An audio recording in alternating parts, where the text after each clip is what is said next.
Welcome to Zee TV news. నేను మీ భవాని. బులెటిన్లో ముందుగా హెడ్లైన్స్ చూద్దాం. విశాఖలో మైనర్ బాలిక గ్యాంగ్ రేప్ ఘటనపై మండిపడ్డ టీడీపీ రాష్ట్ర మహిళా అధ్యక్షురాలు వంగలపూడి అనిత. జగన్ పాలనలో రాష్ట్రంలో మహిళలపై అఘాయిత్యాలు పెరిగిపోయాయని ధ్వజం. రాంపురన్ ఐరన్ ఫుట్వేర్ వంతెన నిర్మాణం పనులకు శంకుస్థాపన చేసిన పెందుర్తి ఎమ్మెల్యే అదీప్ రాజ్. రాష్ట్రాభివృద్ధే ప్రథమ ఎజెండాగా తమ ప్రభుత్వం పనిచేస్తుందని వెల్లడి. విశాఖలో బాలిక గ్యాంగ్ రేప్ ఘటనపై మహిళా చేతన ఆధ్వర్యంలో ధర్నా. నిందితులను కఠినంగా శిక్షించాలని డిమాండ్. నగరంలో సంగం శరత్ థియేటర్లో ప్రేక్షకులతో కలిసి సందడి చేసిన బబుల్ గమ్ చిత్ర యూనిట్ సభ్యులు. చిత్రాన్ని ఆదరిస్తున్న అన్ని వర్గాల ప్రేక్షకులకు ధన్యవాదాలు తెలిపిన hero Roshan Kanakala, heroine Manasa Chowdary. School game federation India boxing పోటీల్లో సత్తాచాటి గోల్డ్ మెడల్ సాధించిన సోఫియా కాలేజ్ విద్యార్థి ఆకుల అశోక్. ఆకుల అశోక్ను అభినందించిన college principal father Vijay Bhaskar, ఇతర బోధనా సిబ్బంది. మహిళలపై జరుగుతున్న అఘాయిత్యాలకు ముఖ్యమంత్రి జగన్ అడ్డుకట్ట వేయలేకపోతున్నారని టీడీపీ మహిళా అధ్యక్షురాలు వంగలపూడి అనిత అన్నారు. మంగళవారం టీడీపీ జిల్లా కార్యాలయంలో జరిగిన విలేకరుల సమావేశంలో ఆమె మాట్లాడుతూ అక్క చెల్లెమ్మలు అంటూ జగన్ మాట్లాడతారని, కానీ మహిళలపై అఘాయిత్యాలకు అడ్డుకట్ట వేయలేకపోతున్నారని మండిపడ్డారు. రికార్డు స్థాయిలో 140,000కు పైగా కేసులు నమోదు ఇందుకు నిదర్శనమన్నారు. ఒడిశాకు చెందిన దళిత బాలికపై గ్యాంగ్ రేప్ జరిగిందని, ఆమె తల్లిదండ్రులతో పొట్టచేత పట్టుకుని విశాఖ వచ్చి డిసెంబర్ 17న అదృశ్యమైందని తల్లిదండ్రులు పోలీసులకు ఫిర్యాదు చేశారన్నారు. పోలీసుల నిర్లక్ష్యం కారణంగానే బాలిక గ్యాంగ్ రేప్ అయ్యిందని, ఈ విషయం పోలీసులు మీడియా, మహిళా సంఘాలకు సమాచారం చెప్పకుండా ఎందుకు గోప్యంగా ఉంచుతున్నారని ప్రశ్నించారు. పోలీసుల తీరుపై చాలా అనుమానాలు వ్యక్తమవుతున్నాయని అన్నారు. సీఎం అవ్వడానికి ముందు ఈ 4.5 సంవత్సరాల కాలంగా అతడిని నోటి నుంచి వచ్చే తరచుగా వచ్చే అతి ముఖ్యమైన పదం ఏంటంటే నా ఆడబిడ్డలు, నా అక్క చెల్లెమ్మలు. అరే, నా ఆడబిడ్డలు, నా అక్క చెల్లెమ్మలు అనేటప్పుడైనా కనీసం సిగ్గు సరం ఉండాలి అన్న విషయాన్ని కొన్ని గణాంకాలు, అదేవిధంగా కొంతమంది reports, at the same time కొన్ని జరుగుతున్న సంఘటనలు దృష్టి పెట్టుకొని కూడా ఆ పదాలు ఉపయోగించడానికి అతను అర్హుడా కాదా అనే సంగతి కూడా అతను కూడా ఆలోచించుకోవాలి. అట్ ద సేమ్ టైం ప్రజలు కూడా ఆలోచించుకోవాల్సిన అవసరం ఉంది. ఎందుకంటే సుమారుగా ఈ 4.5 సంవత్సరాల కాలంలో దగ్గర 148,578 కేసులు మహిళల మీద జరుగుతున్న అఘాయిత్యాల మీద కానీ, మహిళలు అవమానిస్తున్న తీరు కానీ, మహిళల మీద జరుగుతున్న దాడుల గురించి కానీ, మహిళల మీద జరుగుతున్న హత్యల విషయంలో కానీ ఈ 4.5 సంవత్సరాల కాలంలో దగ్గర జగన్మోహన్ రెడ్డి అతి ప్రియంగా పిలుచుకొని అక్క చెల్లెమ్మల మీద, ఆడబిడ్డల మీద అతని చేతకానితనం వల్ల, అతని ధనదాహం వల్ల, అతని తాలూకా అంటే దాన్ని ఏమంటారంటే అవగాహన లేమి వల్ల 148,578 రికార్డ్ అయిన కేసులు. ఇవి నేను 4.5 సంవత్సరాల కాలంలో చెప్తున్నా. అంటే ఓవరాల్గా యావరేజ్ని చూసుకున్న సంవత్సరానికి దగ్గర 30 నుంచి 40,000 వరకు కూడా కేసులు నమోదవుతున్నాయి. ఇది నమోదవుతున్న కేసులు. వీటితోని ఇవన్నీ కూడా ఇలా జరుగుతున్న నేపథ్యంలో టాప్ మోస్ట్ పొజిషన్లో ఏపీ ఉంచుతాను అని చెప్పి ఎలక్షన్ ముందు మాట్లాడిన వ్యక్తి మహిళల మీద జరుగుతున్న అఘాయిత్యాల్లో కానీ, మహిళల తాలూకు మిస్సింగ్ విషయంలో కానీ, బాలికల మిస్సింగ్ విషయంలో కానీ నెంబర్ 1, 2 పొజిషన్లో మాత్రం డెఫినెట్గా ఉంచే పరిస్థితి ఈరోజు ఒక సైకో జగన్మోహన్ రెడ్డి రాష్ట్రానికి దాపురించాడు అన్న సంగతి అయితే చాలా క్లియర్గా చెప్పగలం. ఎందుకు దాపురించాడు అన్న పదం ఉపయోగించాల్సి వస్తుందంటే నిజంగా ఎంత దౌర్భాగ్యమైన పరిస్థితులు ఈరోజు రాష్ట్రంలో ఉన్న ఆడబిడ్డలు ఎదుర్కొంటున్నారు. అతని వర్షంలోనే మనం వెళ్దాం. ఇదే అక్క చెల్లెమ్మలు, ఇదే ఆడబిడ్డలు ఎంత దారుణమైన పరిస్థితులు ఎదుర్కొంటున్నారంటే ఈరోజు ఒక టూరిజం డెస్టినేషన్ రాబోయే కాలంలో ఈరోజు వచ్చేస్తాను పెట్టిబేడ పట్టుకొని, రేపు వచ్చేస్తాను పెట్టిబేడ పట్టుకొని అని చెప్పి పెట్టిబేడ రెడీగా పెట్టుకొని ఏదో ఫ్లైట్లు దొరక్క ఇంట్లో కూర్చున్నట్టుగా కూర్చున్న వైజాగ్ రాజధాని ప్రాంతానికి నేను వచ్చేస్తాను అని చెప్పి మాట్లాడుతున్న ఇదే ముఖ్యమంత్రి, టూరిజం డెస్టినేషన్ అని చెప్పి ప్రగల్భాలు పలికే ఇదే ముఖ్యమంత్రి ఈరోజు వైజాగ్లో పొట్ట చేత పట్టుకొని పక్క రాష్ట్రం నుంచి మన రాష్ట్రానికి వలస వచ్చిన ఒక కుటుంబాన్ని రక్షించాలనే పరిస్థితి. దారుణమైన సిచ్యువేషన్స్. ఈరోజు ఒక 17 ఏళ్ల దళిత బాలిక, ఒరిస్సాకు చెందిన దళిత బాలిక మీద 11 మంది గ్యాంగ్ రేప్ జరిగితే పరిస్థితి ఎలా ఉందిరా అంటే పోలీసులు ఇన్ఫర్మేషన్ ఇవ్వరు, తల్లిదండ్రుల్ని కలవడానికి కనీసం ప్రయత్నం చేసినా కూడా వాళ్ళని కనిపించనివ్వరు. ఇప్పటికీ ఆ ఆడబిడ్డ ఎక్కడుందో ఎవరికి తెలియదు. ఒకసారి డిసెంబర్ 18వ తారీఖున ఆ తల్లిదండ్రులు ఆ అమ్మాయి కనిపించట్లేదని 4th టౌన్ పోలీస్ స్టేషన్లో ఆ అమ్మాయికి రిపోర్ట్ ఇస్తే, ఆ అమ్మాయిని 18వ తారీఖు 19వ తారీఖుల్లో పట్టుకోవాల్సిన ఆ అమ్మాయిని ట్రేస్ చేయాల్సిన పోలీసులు నిమ్మక నీరెత్తినట్టు కూర్చోవటం వల్ల, వాళ్ళ తాలూకా వైఫల్యం వల్ల 11 మంది ఆ అమ్మాయిని గ్యాంగ్ రేప్ జరిగిందంటే నిజంగా దీని తాలూకా తప్పు మనం ఎవరిని మీద పెడతాం, ఎవరి మీద మనం మాట్లాడుకోవాల్సిన పరిస్థితి ఈరోజు వచ్చింది. దీనికి బాధ్యత గవర్నమెంట్ తీసుకుంటుందా, పోలీస్ వ్యవస్థ తీసుకుంటుందా, నా అక్క చెల్లెములు నా ఆడబిడ్డలు అని చెప్పి ప్రగల్భాలు పలికే ముఖ్యమంత్రి తీసుకుంటాడా? దళితురాలను అయి ఉండి కూడా నేను హోమ్ మినిస్టర్గా ఉండి పనికిరాని ఒక హోమ్కే పరిమితమైన మినిస్టర్ అనుకుంటున్న ఆ హోమ్ మినిస్టర్ తీసుకుంటారా?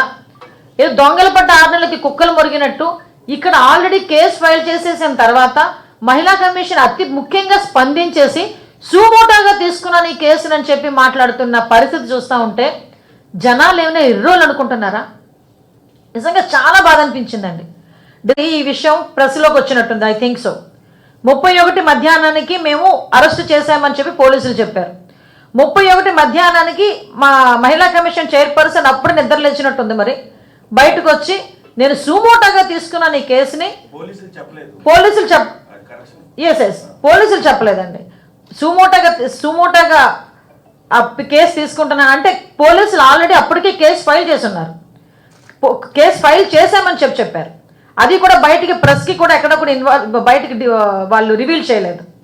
మహిళా కమిషన్ చైర్పర్సన్ మాత్రం బయటకు వచ్చేసిందండి. చెప్పాను కదా, అప్పుడే నిద్ర లేచినట్టుంది. చక్కగా పౌడర్ రాసుకుని బయటకు వచ్చి మేడం గారు చెప్తారు, నేను ఈ విషయం రాష్ట్రాభివృద్ధి ధ్యేయంగా జగన్ ప్రభుత్వం పనిచేస్తుందని పెందుర్తి నియోజకవర్గ శాసనసభ్యులు ఆనంరెడ్డి ఆదిప్రాజ్ అన్నారు. పెందుర్తి మండలం రాంపురం గ్రామంలో ఐరన్ ఫుట్వేర్ వంతెన నిర్మాణానికి ఎమ్మెల్యే అన్నంరెడ్డి ఆదిప్రాజ్ ముఖ్య అతిథిగా పాల్గొని శంకుస్థాపన చేశారు.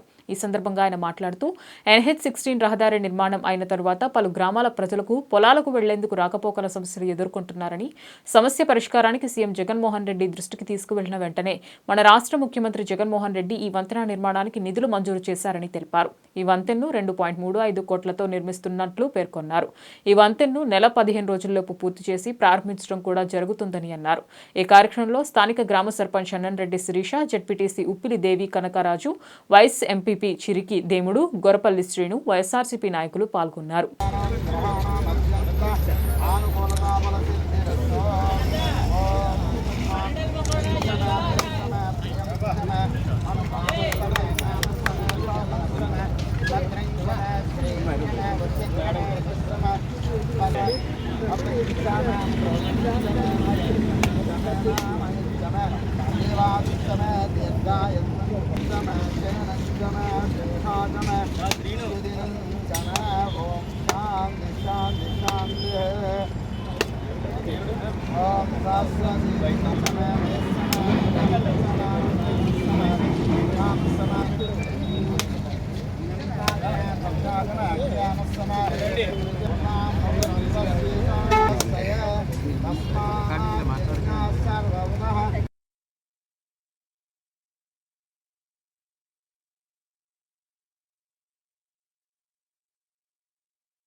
నమస్కారం.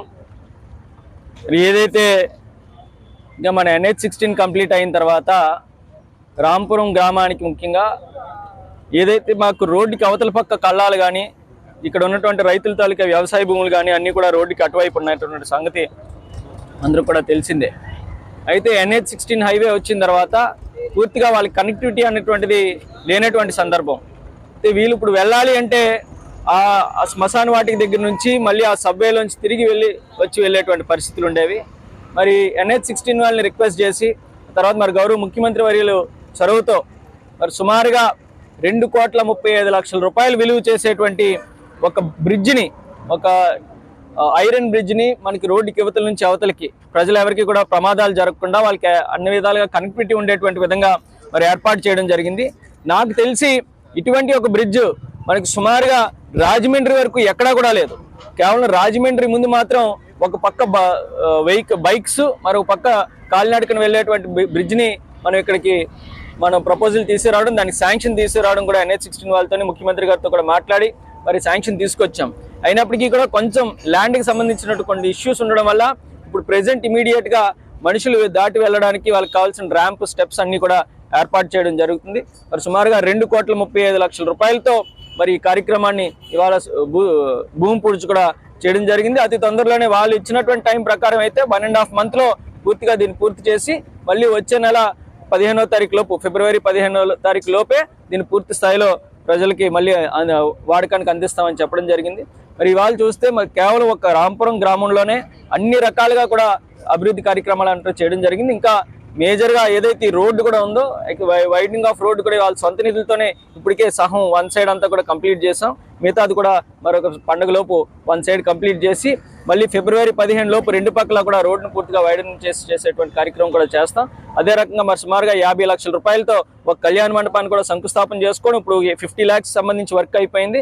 మరొక 30 లక్షల నిధులు రిక్వైర్మెంట్ ఉన్నాయి. అది కూడా అతి తొందరలోనే పూర్తి చేసి మళ్ళీ ఎన్నికల లోపు ఏవైతే గ్రామానికి వాగ్దానాలు ఇచ్చామో అవన్నీ కూడా పూర్తి చేసేటువంటి కార్యక్రమం చేస్తాం. ముఖ్యంగా ఇళ్ల పట్టాలకు సంబంధించి మరి గ్రామంలో ఇంకా కొంత పెండింగ్ ఉంది. దానికి సంబంధించి కూడా గౌరవ ముఖ్యమంత్రి వర్యులు కూడా మరి 4,18,00,000 రూపాయలు 4,80,00,000 రూపాయలు నిధులను కూడా కేటాయించడం జరిగింది. అతి తొందరలోనే చింతకట్ల ప్రాంతంలో వీళ్ళందరూ హౌస్ సైట్స్ కూడా అందిస్తామని చెప్పి తెలియజేసుకుంటూ మరి ఖచ్చితంగా నేను అనేక సందర్భాల్లో చెప్పాను, మళ్ళీ చెప్తున్నాను. ఇవాళ ఒక ఎమ్మెల్యేగా నేను ఇవాళ ఈ స్థాయికి వచ్చాను అంటే నేను సర్పంచ్గా ఉన్నప్పటి నుంచి కూడా ఏకగ్రీవంగా నన్ను ఆ రోజు ఎన్నుకొని నన్ను ఆశీస్సులు ఇచ్చి నా ప్రతి అడుగులో కూడా నాకు తోడుగా ఉంటున్నటువంటి రాంపురం గ్రామ ప్రజలకు, కార్యకర్తలకు మాత్రం ముఖ్యంగా హృదయపూర్వకమైనటువంటి ధన్యవాదాలు తెలియజేసుకుంటూ మరి ఇవాళ ఈ కార్యక్రమంలో మరి గౌరవ రాంపురం గ్రామ స్థానిక సర్పంచ్ అన్నవరెడ్డి శిరీష గారు, అదే రకంగా పెందుర్తి జెడ్పీటీసీ ఉప్పులి కనకరాజు దేవి గారు, అదే రకంగా వైస్ ఎంపీ చిరుకుదేవుడి గారు, సర్పంచ్లు, మండల పార్టీ అధ్యక్షులు, అదేవిధంగా మార్కెట్ కమిటీ డైరెక్టర్ శ్రీరాములు గారు, కృష్ణ గారు అందరూ కూడా గ్రామంలో వచ్చిన పెద్దలందరికీ కూడా పేరు పేరున హృదయపూర్వక ధన్యవాదాలు తెలియజేస్తారు. బాలిక గ్యాంగ్ రేప్ కేసులో పోలీసుల నిర్లక్ష్యం ఉందని మహిళా చేతన ప్రధాన కార్యదర్శి కె పద్మ విమర్శించారు. విశాఖలో జరిగిన సామూహిక అత్యాచార సంఘటనలో ముద్దాయిలను కఠినంగా శిక్షించాలని డిమాండ్ చేస్తూ మంగళవారం ఉదయం జీవీఎంసీ గాంధీ విగ్రహం దగ్గర మహిళా చేతన నేతృత్వంలో ధర్నా జరిగింది. ఈ సందర్భంగా ఆమె మీడియాతో మాట్లాడుతూ గత నెల 17న అదృశ్యమైన బాలికపై గ్యాంగ్ రేప్ జరగడం ఆందోళనకరమన్నారు. బాలిక తండ్రి ఫిర్యాదు ఇచ్చిన వెంటనే మిస్సింగ్ కేసు నమోదు చేసి ఆమె ఫోన్ నెంబర్ ట్రాక్ చేసి ఉంటే నేర తీవ్రత తక్కువగా ఉండేదని అభిప్రాయపడ్డారు. 14 ఏళ్ల బాలికపై మేనమామ అత్యాచారం ఘటన మధురవాడలో చోటు చేసుకుందన్నారు. విశాఖలో అత్యాచార సంస్కృతి పెరిగిపోతుందని, మహిళల కేంద్రంగా సాగుతున్న నేరాలను అరికట్టాల్సిన బాధ్యత ప్రభుత్వానిపై ఉందని తెలిపారు.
సంవత్సరంతో విశాఖపట్నంలో సామూహిక అత్యాచారంతో కర్టెన్ రైజింగ్ అనేది జరిగింది.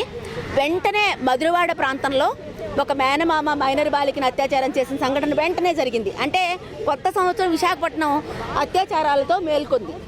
ఇది చాలా విషాదకరమైనటువంటి సంఘటనలు ఇవి రెండును. అలాగే చాలా ఆందోళన కలిగించే ఈ సామూహిక అత్యాచార ఘటన ఏదైతే ఉందో 4 zone లిమిట్స్లో జరిగింది. ఇది చాలా ఆందోళన కలిగించే విషయం. ఎందుకంటే బాలికల, యువతుల, స్త్రీల రక్షణ లేదా భద్రత అనేటటువంటి దాని మీద ప్రశ్నలు, కొత్త రకమైన ప్రశ్నలు ఉత్పన్నమయ్యేటటువంటి విధంగా ఈ సంఘటన జరిగింది. ఎందుకంటే బాలిక ప్రేమించిన వాడితోనే బయటకు వెళ్ళింది, అతనే మోసం చేశాడు, అతని స్నేహితుడికి అప్పచెప్పాడు. సరే నా అమ్మాయి ఇంటికి వెళ్ళిపోవాలి, కానీ భయపడిందో ట్రామాలోకి వెళ్ళిపోయిందో ఆ అమ్మాయి బీచ్లోకి వెళ్ళి కూర్చొని ఏడుస్తుంటే ఫోటోగ్రాఫర్స్ ఆ అమ్మాయిని ఏదో ఆదుకున్నట్టుగా పోజు కొట్టి ఆ అమ్మాయిని వాళ్ళ దగ్గరికి తీసుకొని వెళ్ళిపోయి ఇక్కడ నగరం నడిబొడ్డులో ఉన్నటువంటి హోటల్స్లో అంటే జగదాంబ కృష్ణానగర్ ఈ ప్రాంతంలో ఉన్నటువంటి హోటల్స్లో ఆ అమ్మాయిని తీసుకెళ్ళిపోయి సామూహికంగా 11 మంది అత్యాచారానికి పాల్పడ్డారు. అంటే మొత్తం మీద ఒక మైనర్ దళిత గర్ల్ 13 మంది చేత 3-4 రోజుల పాటు అత్యాచారానికి గురైందంటే ఆ అమ్మాయి ఎంత చిత్రహింస అనుభవించి ఉంటుంది అనేది మనం అందరం ఆలోచించాల్సినటువంటి విషయం. అలాగే ఆ అమ్మాయి తనకు సహాయం చేసే వాళ్ళ కోసం ఎంత ఆక్రోశించింది అనేది మనకు తెలియదు. కానీ తండ్రి వెంటనే పోలీసులకు కంప్లైంట్ చేశాడు. మిస్సింగ్ కేసు పెట్టినప్పుడు ఆ మిస్సింగ్ కంప్లైంట్ ఎప్పుడైతే వచ్చిందో పోలీసులు కనుక ఆ అమ్మాయి సెల్ నెంబర్ని ట్రాక్ చేసి ఉంటే ఈ నేరంలో సగం తగ్గేది ఉండేది. అంచేత పోలీసుల నిర్లక్ష్యం అనేది ఈ అత్యాచార సంఘటనలో మాత్రం కొట్టొచ్చినట్టుగా కనిపిస్తుంది. దీన్ని మేము ఖండిస్తున్నాము. అయితే ఇప్పటికైనా కానీ దీని నుంచి బయటపడి అతని మీద వెంటనే ఆ ముద్దాయిల మీద ఛార్జ్షీట్ వేసి వాళ్ళని కోర్టులో పెట్టి వాళ్ళని ఒక 3-4 నెలల లోపలే వాళ్ళ మీద జడ్జిమెంట్ వచ్చే విధంగా పోలీసులు సీరియస్గా చర్యలు చేపట్టాలనే దాన్ని మేము డిమాండ్ చేస్తున్నాము. అలాగే బీచ్లో బాలికల రక్షణ యాంగిల్లో పెట్రోలింగ్ జరగాలనే దాన్ని మేము అడుగుతున్నాము. అలాగే ఎవరైతే ఫోటోగ్రఫీ అనే ఉపాధితో అక్కడ ఉన్నారో ఆ యువకులందరి లిస్ట్ పోలీసుల దగ్గర ఉండాలి, వాళ్ళ అడ్రస్లు పోలీసుల దగ్గర ఉండాలి. వాళ్ళు చేసినటువంటి వృత్తిని మిస్యూజ్ చేయకుండా ఉండే వైపుగా వాళ్ళకి కౌన్సిలింగ్ చేయాల్సినటువంటి అవసరం ఉంది. వాళ్ళందరినీ పిలిపించుకోవాలి. ఏ పోలీస్ స్టేషన్ పరిధి అయితే ఆ పోలీస్ స్టేషన్ పిలిపించుకొని కూర్చోబెట్టి మీ నుంచి ఇలాంటి నేరాలు జరిగే అవకాశం ఉంది కాబట్టి మీరు అది జరగకుండా చేసుకుంటామంటేనే వృత్తి చేసుకోండి, లేకపోతే ఇది బైండ్ అవుట్ చేయించాలి అందరినీ. ఎందుకంటే ఈ సంఘటన ఇంత తీవ్రంగా జరిగింది కాబట్టి భవిష్యత్తులో కూడా జరగడే అవకాశం ఉంది కాబట్టి ఈ వాళ్ళందరినీ తీసుకొచ్చి బైండ్ ఓవర్ చేయించి అంటే విజిలెంట్గా ఉండాలని, వాళ్ళ ఉపాధి తీసేయమని కాదు, వాళ్ళ పట్ల విజిలెంట్గా ఉండాలనే దాన్ని మేము డిమాండ్ చేస్తున్నాం. నగరంలో బబుల్ గమ్ చిత్ర యూనిట్ సందడి చేసింది. చిత్రం విడుదలై తెలుగు రాష్ట్రాల్లో విజయవంతంగా ప్రదర్శించబడుతున్న సందర్భంగా నగరంలో సంగం శరత్ థియేటర్ మార్నింగ్ షోలో సాయి కృష్ణారెడ్డి ఆధ్వర్యంలో హీరో రోషన్ కనకాల, హీరోయిన్ మానస చౌదరి, నటీనటులు ఆకుల అనన్య, వైవ హర్ష ప్రేక్షకులతో కలిసి సినిమాను వీక్షించారు. అనంతరం భారీ కేక్ కట్ చేసి సక్సెస్ మీట్ను అభిమానుల మధ్య జరుపుకున్నారు. ఈ సందర్భంగా వారు మాట్లాడుతూ చిత్రాన్ని విజయవంతం చేసిన ప్రేక్షకులకు ధన్యవాదాలు తెలిపారు. సక్సెస్ యాత్ర విశాఖలో ప్రారంభించామన్నారు. బుధవారం నుంచి రాష్ట్రంలో వివిధ జిల్లాల్లో పర్యటిస్తామన్నారు. బబుల్ గమ్ చిత్రాన్ని అన్ని వర్గాల ప్రేక్షకులు ఆదరించడం ఎంతో ఆనందంగా ఉందన్నారు. ఈ చిత్రం youth and family entertainment movie అని అన్నారు. ప్రతి ఒక్కరూ థియేటర్లో చూసి ఎంజాయ్ చేయాలని కోరారు.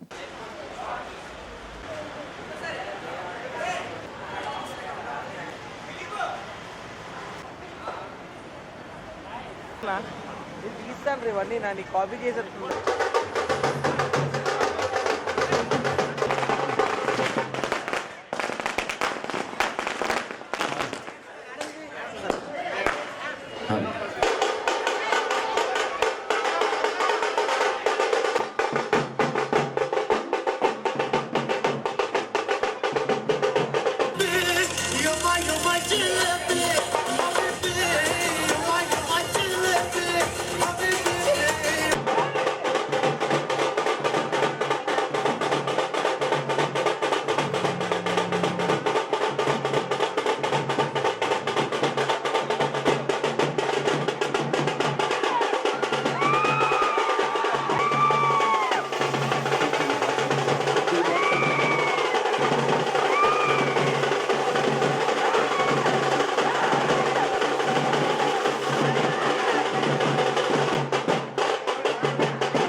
నమస్కారం, నా పేరు రోషన్ కనకాల అండ్ మేము బబుల్ గమ్ అనే సినిమాతో మేము ముందరికి వచ్చాము. సినిమా థియేటర్స్లో ఉంది. సినిమా సక్సెస్లో భాగంగా ఇప్పుడు విశాఖపట్నంలో సంగం థియేటర్కి వచ్చాము. నేను రాత్రి జగదాంబలో రామకృష్ణ థియేటర్కి వెళ్ళాము. అండ్ మీరందరూ సినిమాని చూడాలని కోరుకుంటున్నా. అలాగే మన Salaar fans please I kindly request సినిమాని వెళ్ళి చూడండి, ఫుల్ ఎంజాయ్ చేయండి. అండ్ నెక్స్ట్ విజయనగరం వెళ్తున్నాం, హిమగిరి థియేటర్. అక్కడ కూడా ఇక్కడ నుంచి ఎవరైనా విజయనగరం చూస్తున్నారంటే అక్కడికి వచ్చేయండి, మాతో సినిమాని చూసేయండి, ఫుల్ ఎంజాయ్ చేద్దాం. అండ్ సినిమా తీయడం మా వంతు ఉంటుంది, సినిమాని చూసి ఎంకరేజ్ చేయడం అనేది మీ చేతిలో ఉంది. మీరు అందరూ మాకు ఆశీర్వాదాలు ఇస్తారని నమ్ముకుంటున్నాను. నమస్కారం. ప్రమోషన్స్ కోసం ఇక్కడికి వచ్చాము. రేపు గుంటూరు, రాజమండ్రి అన్ని చోట్లకి వెళ్తున్నాము. ఖచ్చితంగా మమ్మల్ని రండి, ప్లస్ చేయండి. Thank you. ఖచ్చితంగా బబ్లు చూడండి, చూస్తుంటే మళ్ళీ ఇంకోసారి కూడా చూడండి. అందరికీ నమస్కారం. వైజాగ్ రావడం చాలా ఆనందంగా ఉంది. ఇక్కడే పుట్టి పెరిగాం. సో మా సినిమా ఇక్కడ సంగం సరత్ థియేటర్లో చూడడం చాలా చాలా ఆనందంగా ఉంది. నిన్న రమాదేవికి వెళ్ళాం, అక్కడ హాల్ ఫుల్ ఉంది, అక్కడ రెస్పాన్స్ చాలా బాగుంది. సో దాని సక్సెస్ టూర్ భాగంగానే ఇవాళ విజయనగరం వెళ్తున్నాం, ఈవినింగ్ రాజమండ్రి వెళ్తున్నాం, రేపు విజయవాడ గుంటూరు కూడా వెళ్తున్నాం. సో వైజాగ్తో స్టార్ట్ చేయడం అసలు చాలా చాలా ఆనందంగా ఉంది. ఖచ్చితంగా యూత్ అందరూ ఫుల్గా ఎంటర్టైన్ ఎంజాయ్ చేసే సినిమా. వాళ్ళిద్దరు డెబ్యూటెంట్స్ కానీ అసలు ఎక్కడ కూడా ఫస్ట్ సినిమాలో ఉండదు. ఈ సినిమా చాలా మంది వైజాగ్ వాళ్ళు పనిచేశారు. పిల్లలు వైజాగ్ నుంచి, మ్యూజిక్ డైరెక్టర్ వైజాగ్ నుంచి, డైరెక్టర్ వైజాగ్ నుంచి, ఇది యాక్టర్లు వైజాగ్ నుంచి, వీళ్ళు కూడా ముందు వైజాగ్ వచ్చి ఉంటారు. సో ఖచ్చితంగా ఇప్పుడు థియేటర్స్లో మళ్ళీ Jan 10th, 11th, 12th లోపు పెద్ద పెద్ద సినిమాలు వచ్చేస్తున్నాయి కదా, ఈ లోపు ఫుల్ మనకి మంచి ఎంటర్టైన్మెంట్ ఉన్న సినిమా. ఖచ్చితంగా అందరూ థియేటర్కి రండి, చూడండి. నిన్న మేము వైజాగ్తో స్టార్ట్ చేసాం ఈ టూర్ ప్రమోషన్, ఇక్కడ నుంచి స్టార్ట్ చేయడం చాలా హ్యాపీగా ఉంది. నమస్తే అండి, మీ వైజాగ్ అబ్బాయినే నా పేరు విష్ణు కొండూరు. ఈ సినిమాతో పరిచయం అవుతున్నాను. మా బబుల్ గమ్ సినిమా మీరు వచ్చి థియేటర్లో చూసి మమ్మల్ని ఎంకరేజ్ చేస్తానని హోపింగ్. అందరం వైజాగ్ వాళ్ళు అందరూ చెప్పినట్టు ప్లీజ్ మా సినిమా చూడండి థియేటర్లో. విజయవాడ వస్తున్నాం, గుంటూరు వస్తున్నాం, ఇప్పుడు విజయనగరం వెళ్తున్నాం, మమ్మల్ని మీరే ఎంకరేజ్ చేయాలి. Thank you so much. నా పేరు అనన్య, నేను వైజాగ్లో పుట్టి పెరిగినాను. యాక్చువల్లీ అందరూ అండ్ ఒక బ్యూటిఫుల్ ఫిల్మ్ చేసాం బబుల్ గమ్ అని. యూత్కి, ఫ్యామిలీస్కి అందరూ చూడాల్సిన సినిమా ఇది. అండ్ చాలా మంచి సక్సెస్తో వెల్కమ్ చేశారు ఆడియన్స్ కూడా. అండ్ ఈ ఆంధ్ర టూర్ వైజాగ్ నుంచి స్టార్ట్ చేయడం చాలా స్పెషల్గా ఉంది. చాలా చాలా థ్యాంక్ యూ. అండ్ ఇంకా ప్లీజ్ స్ప్రెడ్ ద వర్డ్. ఈ సినిమాని మనమే ముందుకు తీసుకెళ్ళాలి. Thank you so much. నా పేరు జయరామ్ ఈశ్వర్, అలియాస్ చైతూ జొన్నలగడ్డ. నేను యాదగిరి అనే రోల్ చేశాను, రోషన్ ఫాదర్ రోల్. సో ఇవాళ వైజాగ్తో స్టార్ట్ అయ్యింది సక్సెస్ టూర్. సో రాజమండ్రి ఎక్కడుతున్నాం, విజయవాడ, రాజమండ్రి, గుంటూరు అన్ని చోట్ల జరుగుతున్నాం. ఇప్పుడే హౌస్ఫుల్ అయింది ఇక్కడ కూడా show. So youth love story, ఈ లవ్ స్టోరీ కాకుండా ఫ్యామిలీస్ కూడా రావాలి. ఎందుకంటే రోషన్ ఫాదర్ మదర్ క్యారెక్టర్ చాలా పని, specially father son relation, Roshan నాది సీన్లో హైలైట్ ఉన్నాయి సినిమాలో. సక్సెస్ తప్పకుండా రండి, తప్పకుండా చూడండి థియేటర్లో. Thank you. అందరికీ నమస్తే అన్న, ఇక్కడికి వచ్చినందుకు, మా సినిమాని ఇంత సపోర్ట్ చేస్తున్నందుకు thank you so much. Cinema చూసిన వాళ్ళు మీ ఫ్రెండ్స్కి చెప్పండి, చూడగలరు, థియేటర్కి వెళ్ళి చూడండి. Love you. Sophia junior college విద్యార్థి క్రీడల్లో రాణిస్తూ తన సత్తా చాటాడు. సోఫియా కాలేజ్లో ఎంపీపీ ద్వితీయ సంవత్సరంలో ఉన్న ఆకుల అశోక్ సోఫియా కాలేజ్లో ఎంపీసీ ద్వితీయ సంవత్సరంలో ఉన్న ఆకుల అశోక్ ఇటీవల జరిగిన వివిధ క్రీడా పోటీల్లో తనకంటూ ఓ ప్రత్యేక స్థానం సాధించి వరుస గోల్డ్ మెడల్స్ కైవసం చేసుకున్నాడు. ఈ సందర్భంగా కాలేజ్లో ఏర్పాటు చేసిన కార్యక్రమంలో అశోక్ని కళాశాల అధ్యాపక బృందం అభినందించి సత్కరించారు. అనంతరం correspondent and principal father S Vijayabhaskar, senior lecturer Seshababu మాట్లాడుతూ క్రీడాశక్తి పెంపొందించుకోవడం ద్వారా విద్యపై ఆసక్తి పెరుగుతుందన్నారు. తమ విద్యార్థి అశోక్ గత 2 సంవత్సరాలుగా వివిధ క్రీడల్లో అనేక బహుమతులు గెలుచుకుని నేడు స్కూల్ గేమ్ ఫెడరేషన్ ఇండియా ఆధ్వర్యంలో నిర్వహించిన స్టేట్ లెవెల్ బాక్సింగ్ పోటీల్లో గోల్డ్ మెడల్ సాధించడం ఎంతో గర్వంగా ఉందన్నారు. విద్యార్థులు విద్యతో పాటు క్రీడల పట్ల ఆసక్తి పెంచుకోవాలని పిలుపునిచ్చారు.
అందరికీ నమస్కారం.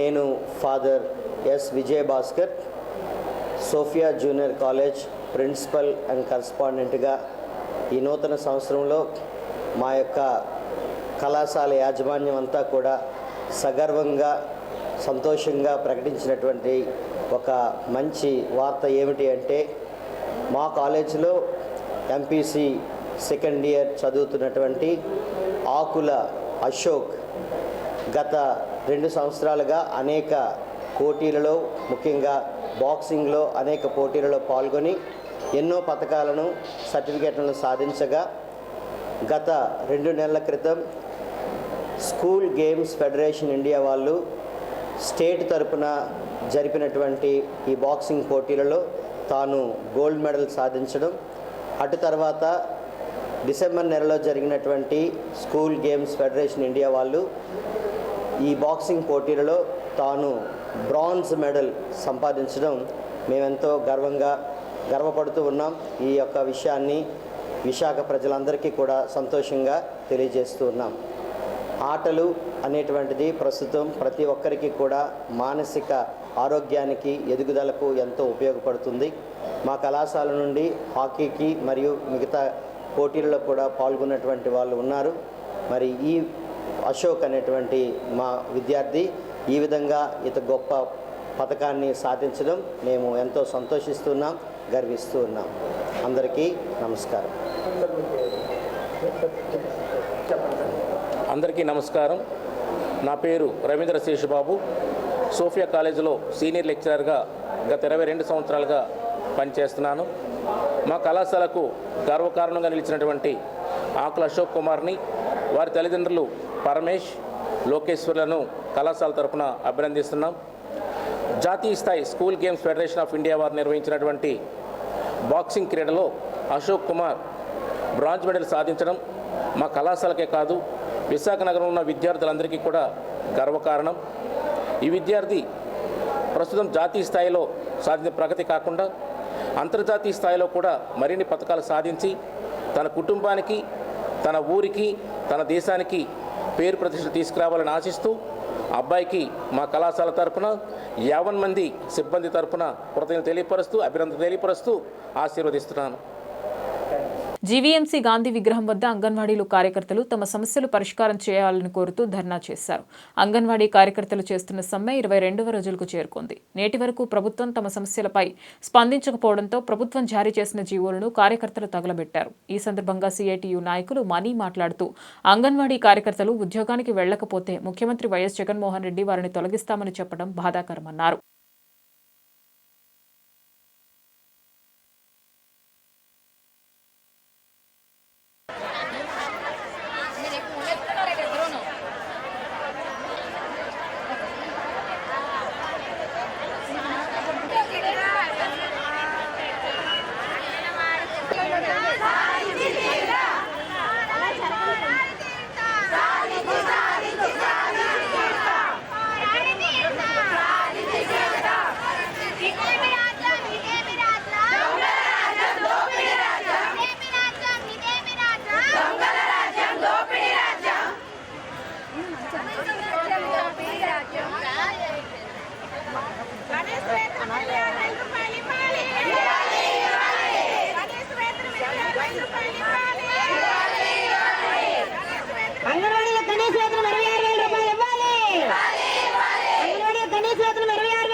ఈ నోటీసుని ఈ రోజు anganwadi workers, helpers, mini workers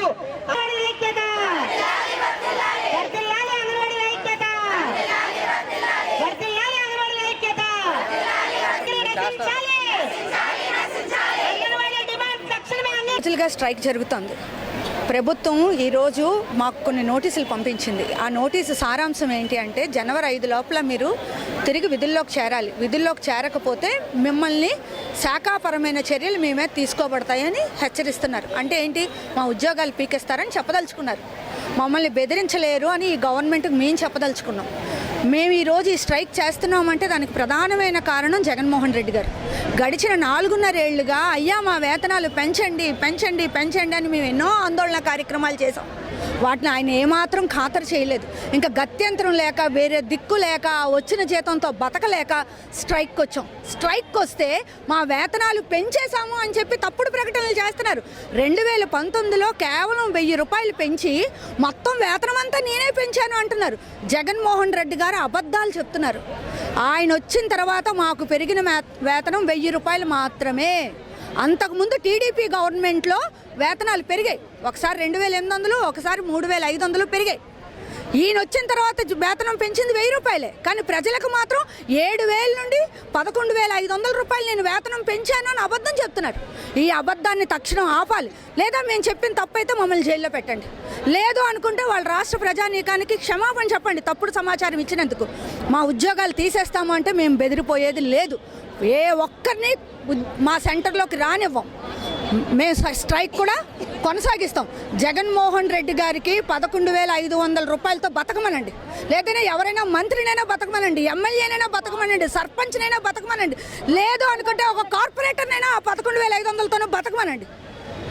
మమ్మల్ని బతకమని ఆదేశిస్తున్నారు. ఇది చాలా అన్యాయం. పెరిగిన ధరలు, పెరిగిన పన్నులతో మేము బతకలేకపోతున్నాం. మా వేతనాలు పెంచండి. మాకు గ్రాడ్యుటీ ఇవ్వమని సుప్రీంకోర్టు చెప్పింది. ఆ గ్రాడ్యుటీ అమలు చేయండి. అంతవరకు మా స్ట్రైక్ కొనసాగుతుంది. శ్రీ వరాహలక్ష్మి నృసింహస్వామి నిత్య కళ్యాణం నేత్రపర్వంగా సాగింది. ఆర్జిత సేవల్లో భాగంగా ఉత్సవమూర్తి గోవిందరాజస్వామిని ఉభయ దేవేరులతో మండపంలో అధిష్ఠింపజేశారు.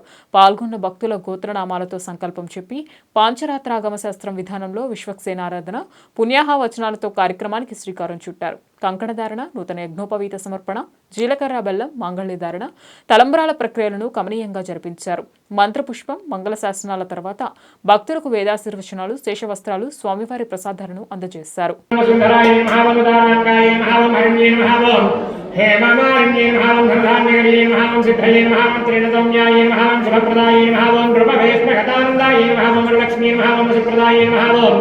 शुभाय नमः ओम हिरण्यप्राकाराय नमः ओम समुद्रतनयाय नमः ओम जयाय नमः ओम मंगलदेव्यै नृसिंहाय मंगलम् पतितश्वेतवाराः कल्पाधीशाय विष्णवे पृथिवीगुप्तवादाय श्री नृसिंहाय मंगलम् कनकाक्षविनाशाय कनकाम्बरधारिणे धनकारुण्यपूर्णाय श्री नृसिंहाय मंगलम् मंगलाशासनपरे पदाचार्य पुरोगमे ओम नारायण महाज्ञेयं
బులెటిన్ ముగించే ముందు హెడ్లైన్స్ మరొక్కసారి.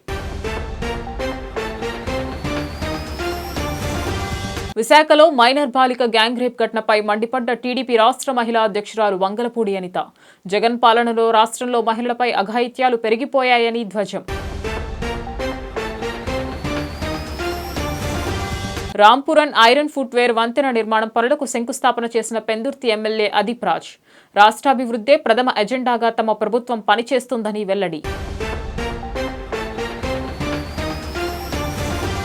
విశాఖలో బాలిక గ్యాంగ్ రేప్ ఘటనపై మహిళా చేతన ఆధ్వర్యంలో ధర్నా. నిందితులను కఠినంగా శిక్షించాలని డిమాండ్. నగరంలో సంగం శరత్ థియేటర్లో ప్రేక్షకులతో కలిసి సందడి చేసిన బబుల్ గమ్ చిత్ర యూనిట్ సభ్యులు. చిత్రాన్ని ఆదరిస్తున్న అన్ని వర్గాల ప్రేక్షకులకు ధన్యవాదాలు తెలిపిన hero Roshan Kanakala, heroine Manasa Chowdary. School game federation India boxing పోటీల్లో సత్తాచాటి గోల్డ్ మెడల్ సాధించిన సోఫియా కాలేజ్ విద్యార్థి ఆకుల అశోక్. ఆకుల అశోక్ను అభినందించిన college principal father Vijay Bhaskar, ఇతర బోధనా సిబ్బంది.